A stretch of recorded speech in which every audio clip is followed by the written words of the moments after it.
So good morning बच्चों। आज हम बात करेंगे इंग्लिश के बहुत ही इंटरेस्टिंग टॉपिक के बारे में जो आपके 10th और 12th की ग्रामेटिकल पोर्शन में भी है और आप उसको स्पोकन इंग्लिश में भी यूज कर सकते हो। तो हाँ, आज हम बात करने वाले हैं नो सूनर देन की, जिसकी हिंदी होती है ज्यों ही और त्यों ही, वैसे ही, जैसे ही या वैसे ही।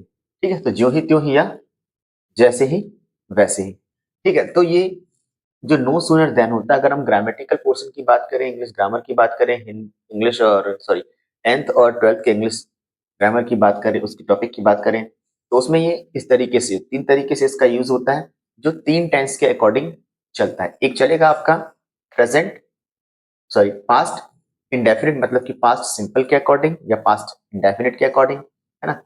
ठीक, दूसरा चलेगा आपका प्रेजेंट परफेक्ट के अकॉर्डिंग और तीसरा चलेगा आपका प्रेजेंट सिंपल यानी कि प्रेजेंट इंडेफिनिट के अकॉर्डिंग। तो इन तीन ही टेंस में इसका यूज होता है। ठीक, हम इसको या तो पास्ट सिंपल मतलब कि पास्ट इंडेफिनिट के अकॉर्डिंग यूज कर सकते हैं, तो उसका फॉर्मूला रहेगा no sooner plus did plus subject plus main verb. फिर जब सेकंड सेंटेंस आएगा उसमें देन, फिर सब्जेक्ट मेन वर्ब का सेकंड फॉर्म। यह है हमारे पास्ट का फॉर्मूला। ठीक है, अब अगर अपन इसकी बात करें प्रेजेंट परफेक्ट के फॉर्मूले सॉरी पास्ट परफेक्ट के फॉर्मूले की, तो पास्ट परफेक्ट के फॉर्मूले में नो सूनर, फिर आएगा आपका हैड, फिर आएगा आपका सब्जेक्ट, फिर आएगा वर्ब का थर्ड फॉर्म, फिर देन और फिर सब्जेक्ट, फिर वर्ब का थर्ड फॉर्म। ठीक है, और फिर अगर अपन बात करें प्रेजेंट इंडेफिनिट मतलब प्रेजेंट सिंपल की, तो नो सूनर प्लस डू या डज अकॉर्डिंग टू सब्जेक्ट।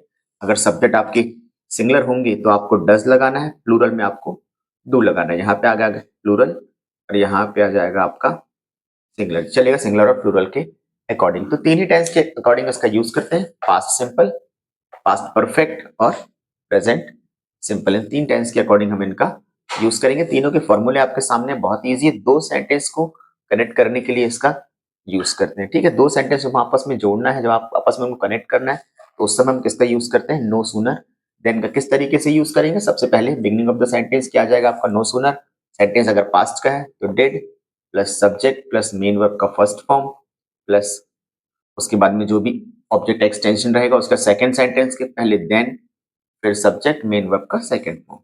ठीक है, वैसे ही पास्ट परफेक्ट में होता है नो सूनर प्लस आपकी हेल्पिंग वर्ब पहले हैड प्लस आपका सब्जेक्ट मेन वर्ब का थर्ड फॉर्म, फिर ऑब्जेक्ट एक्सटेंशन, फिर उसका सेकंड सेंटेंस के पहले देन, फिर सब्जेक्ट वर्ब का थर्ड फॉर्म। फिर प्रेजेंट इंडेफिनिट में नो सूनर डू या डज जो आपकी हेल्पिंग वर्ब रहेगी, फिर सब्जेक्ट, फिर आएगा आपका मेन वर्ब का फर्स्ट फॉर्म, फिर देन, फिर subject main verb first form.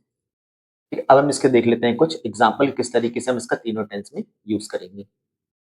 तो बच्चों यहाँ मैंने आपके सामने एग्जाम्पल लिख दिए हैं, मैंने तीन एग्जाम्पल लिखे हैं यहाँ पे जो तीनों ही टेंस से हैं। ठीक है, जो पहला एग्जाम्पल है हमारा वो है आपका पास्ट इंडेफिनिट मतलब कि पास्ट सिंपल टेंस का।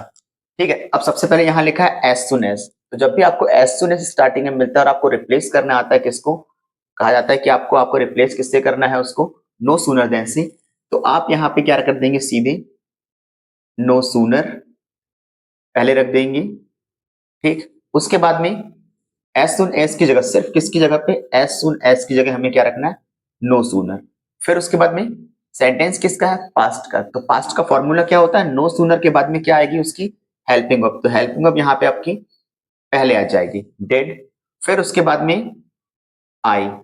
ठीक, आपका सब्जेक्ट, और जब आपका सब्जेक्ट आता है हेल्पिंग ऑफ डेड लग जाती है, तो फिर जो ये सेकेंड फॉर्म है ये आपका चेंज किस में हो जाता है, फर्स्ट फॉर्म में। तो ये चेंज किस में हो जाएगा आपका, फर्स्ट फॉर्म में। No sooner did I meet, क्या आ जाएगा, माई फ्रेंड।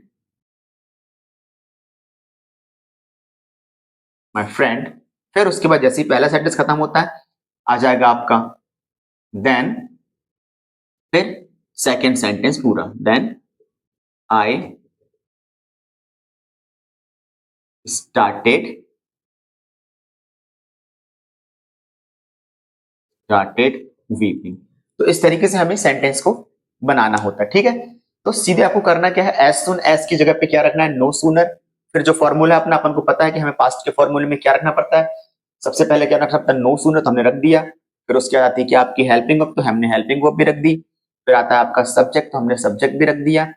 फिर आता है आपका मेन वर्ब, वो भी किस फॉर्म में, फर्स्ट फॉर्म में। तो यहाँ सेकंड था लेकिन इसमें हमने क्या रखा, फर्स्ट फॉर्म में। उसके बाद में आएगा आपका जो भी ऑब्जेक्ट एक्सटेंशन रहेगा, फिर देन के साथ second sentence I started weeping. वहां पे ज्यादा परिवर्तन नहीं होते, वो एज इट इज वैसा ही रहता है। ठीक है, अब हम देख लेते हैं हमारा second sentence, he gets his salary, he starts spending. अब ये जो सेंटेंस है हमारा वो किस में है, प्रेजेंट सिंपल, मतलब कि प्रेजेंट इंडेफिनिट में है। तो इसका फॉर्मूला क्या होता है, सबसे पहले अगर आपको इसको बोला गया है कि इसमें आपको नो सूनर लिखना है, नो सूनर देन का यूज करना है, तो पहले क्या आ जाएगा यहाँ पे, no sooner then, sorry no sooner बस आएगा, ठीक है, नो सूनर, फिर आ जाएगा प्रेजेंट सिंपल है तो उसकी हेल्पिंग वर्ब। अब हेल्पिंग वर्ब कैसे डिसाइड होती है, सब्जेक्ट डिसाइड करता है। अगर सब्जेक्ट सिंगुलर होगा तो डस और प्लूरल में डू। तो यहाँ पे हमारा सब्जेक्ट क्या है, ही, क्योंकि सिंगुलर सब्जेक्ट है तो हमने यहाँ क्या रख दिया, डज। फिर उसके बाद में आपका सब्जेक्ट ही, फिर गेट फर्स्ट फॉर्म, यहाँ पे हमें रखना है गेट। अब यहाँ पे एस और ईएस नहीं लगेगा, क्योंकि जब आप हेल्पिंग वर्ब का यूज कर लेते हैं तो फिर आपको हेल्पिंग वर्ब के बाद में एस ईएस लगाने की जरूरत नहीं होती है। गेट हिज सैलरी, यहाँ पे आ जाएगा आपका देन, फिर आ जाएगा यहाँ पे ही, फिर यहाँ पे आ जाएगा आपका स्टार्ट्स, और फिर यहाँ पे आ जाएगा आपका स्पेंडिंग इट। तो हमें टोटल अपने फॉर्मूले को फॉलो किया है, टोटल हमें क्या करना है, अपने फॉर्मूले को फॉलो करना है। सबसे पहले नो सूनर लगाना है, फिर आती जो हेल्पिंग वर्ब, हमने हेल्पिंग वर्ब लगा दिया। प्रेजेंट में दो हेल्पिंग वर्ब होती है, प्रेजेंट सिंपल में आपकी होती है डू और डज। तो सब्जेक्ट डिसाइड करता है, सब्जेक्ट सिंगुलर होगा तो क्या लगाना पड़ेगा हमें वहां पे, डज, और प्लूरल होगा तो डू। तो यहाँ पे सब्जेक्ट हमारा सिंगुलर था इसलिए हमने डज लगाया। फिर उसके बाद में आपको क्या लगाना है, ही, फिर उसके बाद में सब्जेक्ट, फिर उसके बाद मेन वर्ब का फर्स्ट फॉर्म, फिर ऑब्जेक्ट एक्सटेंशन, फिर उसके बाद देन के बाद में दूसरा सेंटेंस हमें वैसे का वैसा ही लिख देना, ज्यादा परिवर्तन उसमें करने की जरूरत नहीं होती है। ठीक, अब हम देख लेते हैं अपना थर्ड सेंटेंस। थर्ड सेंटेंस जो किससे बिलोंग करता है, पास्ट परफेक्ट टेंस से। ठीक है, the movie had started, the electricity went off. तो यहाँ पे सबसे पहले no sooner, no sooner then, no sooner. अब ये पास्ट है, सॉरी पास्ट परफेक्ट है, तो हमें क्या लगाना पड़ेगा, इसकी हेल्पिंग वर्ब पहले आ जाएगी, no sooner had the movie,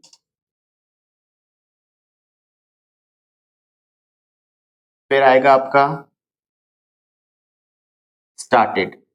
no sooner had the movie started then के बाद में पूरा सेंटेंस वैसा ही, द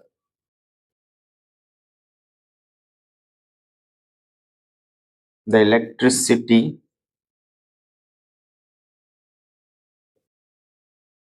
वेंट ऑफ।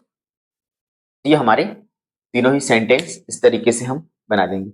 अभी हम चाहे तो इसके कुछ और एग्जांपल देख सकते हैं।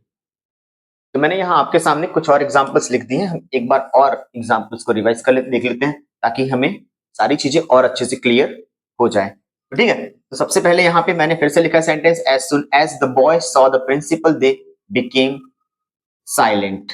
ठीक है, द बॉयज आएगा यहाँ पे। ठीक, अब यहाँ पे हमको चेंज करना है नो सूनर में, तो हमें, मैंने आपको बताया था कि हमें एज सुन एज की जगह क्या रखना है, नो सूनर। ठीक, नो सूनर। अब टेंस कौन सा है, ये पास्ट टेंस है, तो सबसे पहले क्या आती है, नो सूनर में आपकी हेल्पिंग वर्ब पास्ट की, तो आ गई आपकी पास्ट की हेल्पिंग वर्ब डेड। उसके बाद में आएगा आपका सब्जेक्ट, तो सब्जेक्ट क्या है, द बॉयज, द बॉयज। ठीक, अब क्या आता है उसके बाद में, वर्ब किस फॉर्म में, फर्स्ट फॉर्म में। अभी ये पास्ट था, यहाँ पे अफर्मेटिव सेंटेंस थे, इसीलिए ये क्या किस फॉर्म में है, सेकंड फॉर्म में। लेकिन जब इसको चेंज करेंगे तो किसमें चेंज करेंगे, फर्स्ट फॉर्म में। तो यहाँ पे क्या आ जाएगा आपका, C, as soon as did the boys see the principal।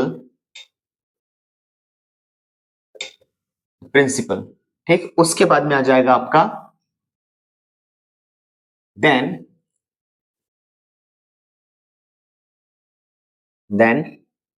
they became silent। तो सेकंड सेंटेंस में हमें उतना कुछ चीजों को चेंज करने की जरूरत नहीं पड़ती, बस उसके सामने हमें देन लगाना पड़ता है। ठीक है, अब हम देख लेते हैं अपना अगला example, as soon as we reach there the clap.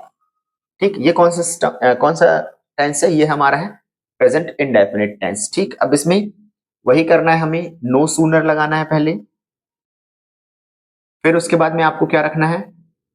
Helping verb. अब हेल्पिंग वर्ब कौन डिसाइड करता है? अब प्रेजेंट सिंपल टेंस में दो हेल्पिंग वर्ब होती है, डू और डज। डिसाइड कौन करता है? सब्जेक्ट। सब्जेक्ट यहाँ क्या है? प्लूरल। तो प्लूरल सब्जेक्ट है, इसीलिए प्लूरल में हेल्पिंग वर्ब क्या लगाएंगे हम यहाँ पे? डू। तो यहाँ पे हेल्पिंग वर्ब आ जाएगी डू, फिर उसके बाद सब्जेक्ट, फिर उसके बाद वर्ब का फर्स्ट फॉर्म। तो ये ऑलरेडी फर्स्ट फॉर्म है, reach. No sooner do we reach. अब यहाँ पे जाएगा आपका ऑब्जेक्ट देयर, फिर उसके बाद देन, उसके बाद में दे क्लैप। वहां पे हमें ज्यादा कुछ परिवर्तन करने की जरूरत नहीं होती है। तो no sooner do we reach there then they clap. ठीक है, अब नेक्स्ट सेंटेंस अगर हम देखें तो यहां पर हमें किस टेंस का यूज किया है? पास्ट परफेक्ट का। तो सबसे पहले वही लिखना है हमें। क्या लिखना है यहाँ पे? No sooner. फिर आपकी हेल्पिंग वर्ब पहले आती है, तो हमने यहाँ पे हेल्पिंग वर्ब पहले लिख दी है, had.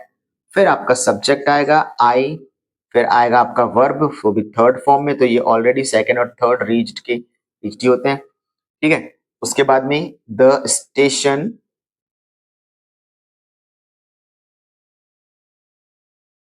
Station, then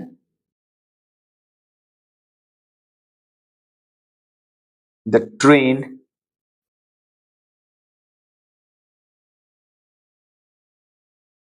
the train departed. ठीक है, तो इस तरीके से सेंटेंस बन जाएगा। सबसे पहले आपने नो सूनर लगाया, फिर हेल्पिंग वर्ब लगाया, जैसे कि फॉर्मूले में हमने देखा था, नो सूनर फिर हेल्पिंग वर्ब हैड, फिर उसके बाद सब्जेक्ट, वर्ब का थर्ड फॉर्म, फिर द स्टेशन आपका जो ऑब्जेक्ट है, फिर सेकंड सेंटेंस के पहले देन द ट्रेन डिपार्टेड। तो इस तरीके से आपके सेंटेंस इजीली बन जाएंगे। जो मैंने तीनों फॉर्मूले दिए, तीनों फॉर्मूले के हिसाब से आपको प्रेजेंट इंडेफिनिट, पास्ट इंडेफिनिट और पास्ट परफेक्ट तीनों के फॉर्मूले हैं, उनके अकॉर्डिंग आप इनको कर सकते हो। आई होप कि जो भी चीजें मैंने आपको समझाई है वो चीज आपको बहुत अच्छे से समझ में आई होगी।